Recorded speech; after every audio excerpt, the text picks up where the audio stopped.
Hey there, it's Julie Hutchison here from Think Beat Do Leadership, and it's day 20 of Team on Fire. How to get your team to be on fire, as in a good way, not set them on fire, but get your team to be more productive, get your leaders, your managers to be more confident, and to ensure that you've got the skills that you need in your business so that your business can grow whilst you step back and let that happen and be more strategic rather than be doing too much. And the topic of the day today is, are you trying too hard?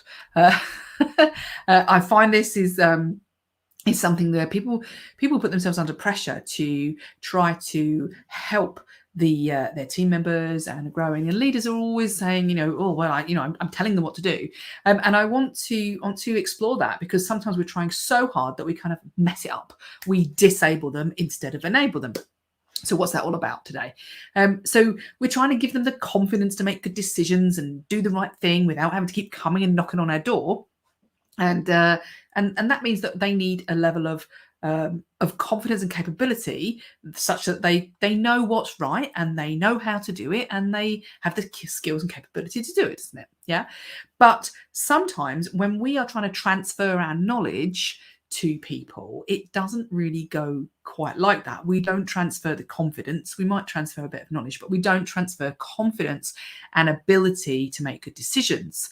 And it's not because we're being horrible or we don't care. It's because we're perhaps not quite doing it right and trying ever so hard to make things easier for that person. But actually we're disabling instead of enabling. So that's what I want to talk about today. So if you're here listening live, then hello, nice to see you. And if you're on replay, then please comment and say #replay in front of your comments so I know that you are on replay.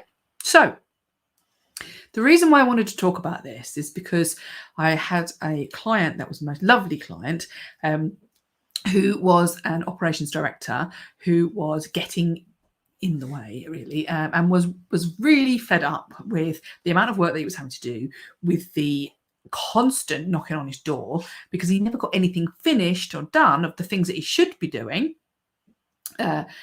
Because he was too busy fighting fires, he was too busy helping everybody, and he was too busy getting involved in everything. And what was happening is that he was essentially, you've heard the word micromanaging. He was essentially micromanaging, because every time anybody needed to do something, they would come and knock and they'd ask, what next, boss? What do I do now? How do I do this? And so he was giving his advice, and he was really knowledgeable and he knew a lot about engineering. Let's just say he knew a lot about engineering. And he would give that advice and he would show them, and he would go out to the shop floor and he would get in there and do it. And the problem is that instead of enabling that person or those people to look at their problem, to understand their problem, he was dashing in there and telling them what to do and doing it for them, essentially. So he was over helping. So sometimes he would actually do it for them. Other times he would be very specific about, you do this, do this, do this. But what he didn't do was he didn't ask them to think for themselves. And so what he was doing was telling, you might want to say command and control instead of coaching, let's say, because he was telling them what to do. He was instructing and they were relying on him. So the reliance here is on him to know the answer to the problem, which means that you're not enabling people, you're disabling people, because they don't have to make good decisions. They don't have to think. They just come and ask you. But that's you. There's only so many hours in the day of you. So there's only so many hours that team can be productive because they've got to come and ask you. And so this lovely chap, Neil, was struggling because he was just so busy and fed up. He never got anything of his own stuff done because he was always helping them. And the reality is although they thought he was a great guy, when you dug a bit deeper, they were almost as frustrated as he was, because life's boring when you don't get to make any decisions. Life's boring when you can't solve your own problems. Life's boring and frustrating when you've got to stand in the queue waiting for Neil to tell you what to do. So clearly not the best thing. And so I was involved because not only was that frustrating for him, but it was also frustrating for the MD, because she was looking at the impact of this on the team and on the productivity, on his productivity, because she wasn't getting what she needed from him, but also on the whole team's productivity, because they were waiting for him to tell them what to do or to show them or do it for them. So it was like a one-man show, which is no good because you're trying too hard. He was exhausted. He never saw his wife. He never got on his motorbike, and he was fed up. The MD was fed up, and everybody else was fed up because we're not using our resources in the best way, clearly. And so instead of that, is changing from this like telling people what to do or being involved in everything and making sure that you're checking, is let's look at how do we get our leaders to grow people, to give them that confidence to make good decisions so that they can think for themselves and ask themselves the question, okay, well, what would Neil have done, for example, or how would I do that, or how should it be done?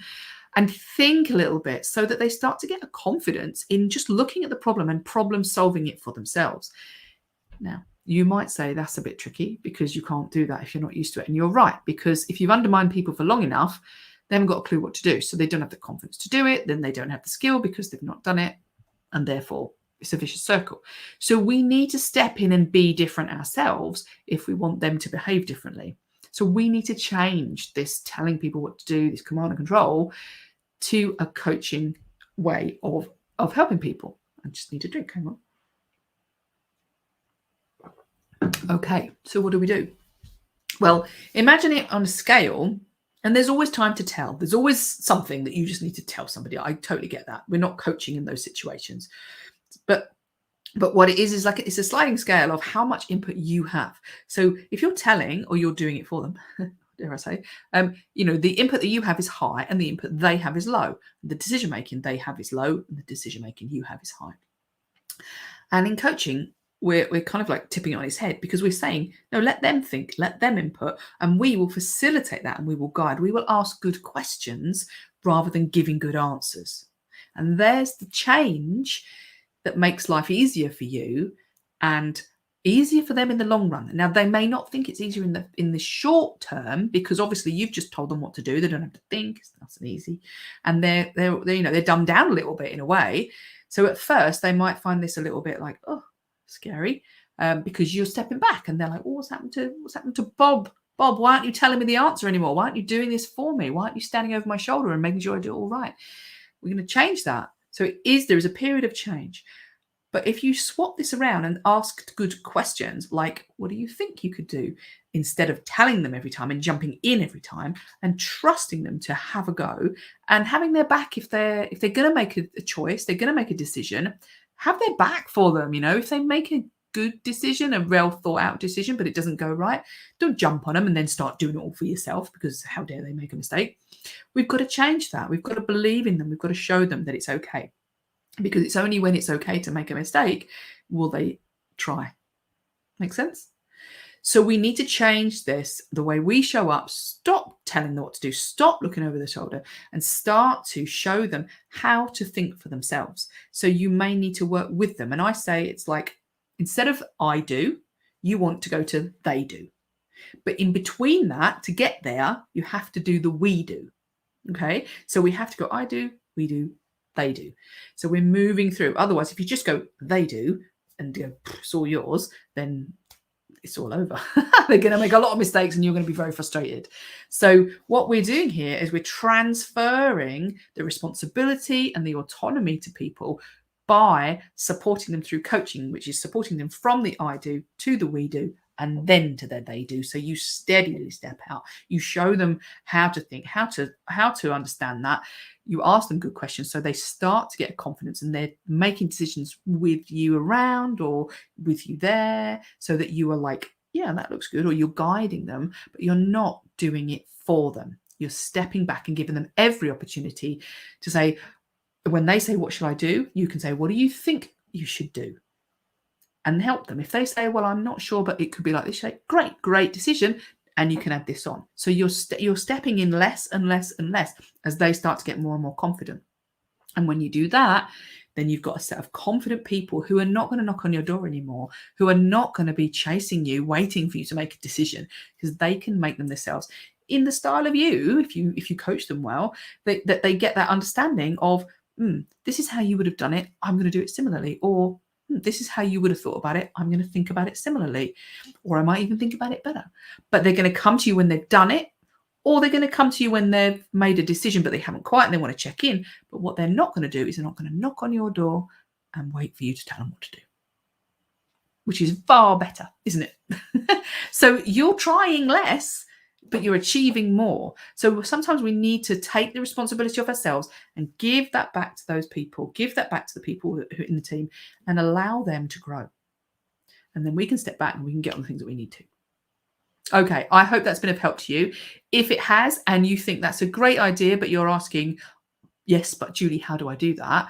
Then please get in touch, because we have a coaching skills for managers course that we can run along with our leaders course and our communication courses. So please get in touch if you would like some help in implementing that coaching style for your managers. Okay, have a lovely day. We'll see you tomorrow for day 21. Take care.